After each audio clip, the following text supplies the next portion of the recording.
One World Government Urantia Book -2. To delve deeper into the Urantia Book's concept of a one world government, we can explore several key themes in greater detail. 1. The evolutionary path toward global unity. The Urantia Book describes human history as progressing through stages of increasing social, cultural, and political complexity. It envisions a natural trajectory where tribal societies evolve into nations, and nations gradually form alliances or federations. Conflicts and crises serve as painful but necessary steps in teaching humanity the value of cooperation. Eventually, as humanity matures, the realization dawns that global peace and prosperity depend on collective governance rooted in shared goals and mutual respect. Key quote: "The federation of the world's nations will grow out of the lessons learned in the creation and administration of the larger national units."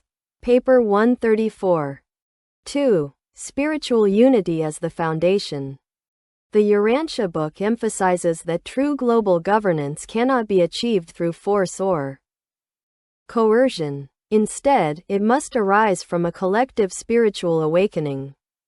Brotherhood of humanity, recognizing that all humans are children of God, thus fostering empathy and reducing divisions based on race, nationality, or religion.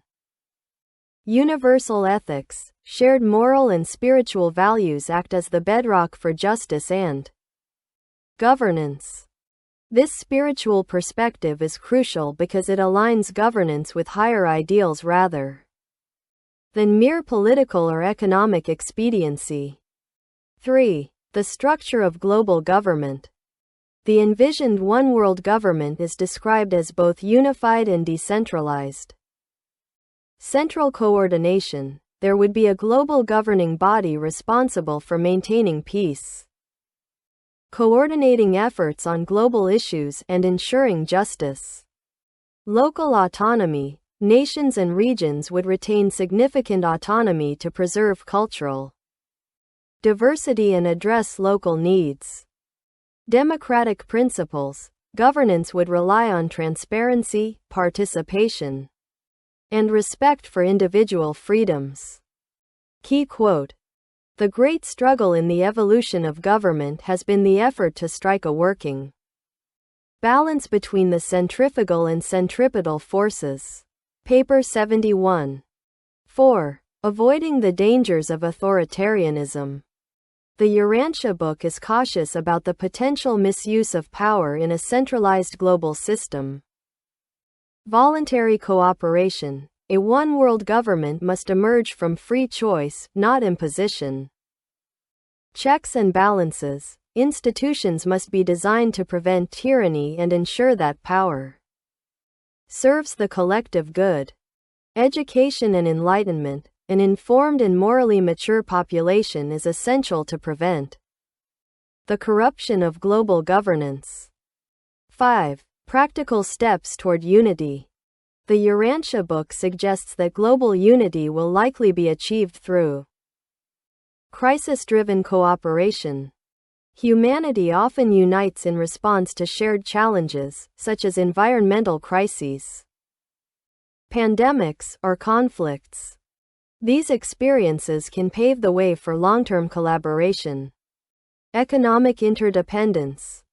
Trade and technological interconnectivity create mutual dependencies, making conflict less desirable and cooperation more necessary. Cultural exchange. Increased interaction among peoples fosters understanding, reducing prejudices and divisions. Education in global citizenship. Universal education emphasizing planetary responsibilities and the spiritual brotherhood of humanity can prepare future generations for global unity. 6. Cosmic context. The Urantia Book frames Earth's potential one-world government within a larger cosmic framework. Earth, Urantia, is depicted as part of a vast universe overseen by spiritual Authorities. Achieving planetary unity aligns humanity with the divine plan and prepares it for eventual inclusion in interplanetary relations. Key quote: "The progress of civilization is always conditioned by the progress of true religion. And true religion is the practice of the presence of God in the individual's life." Paper 195. Final thoughts.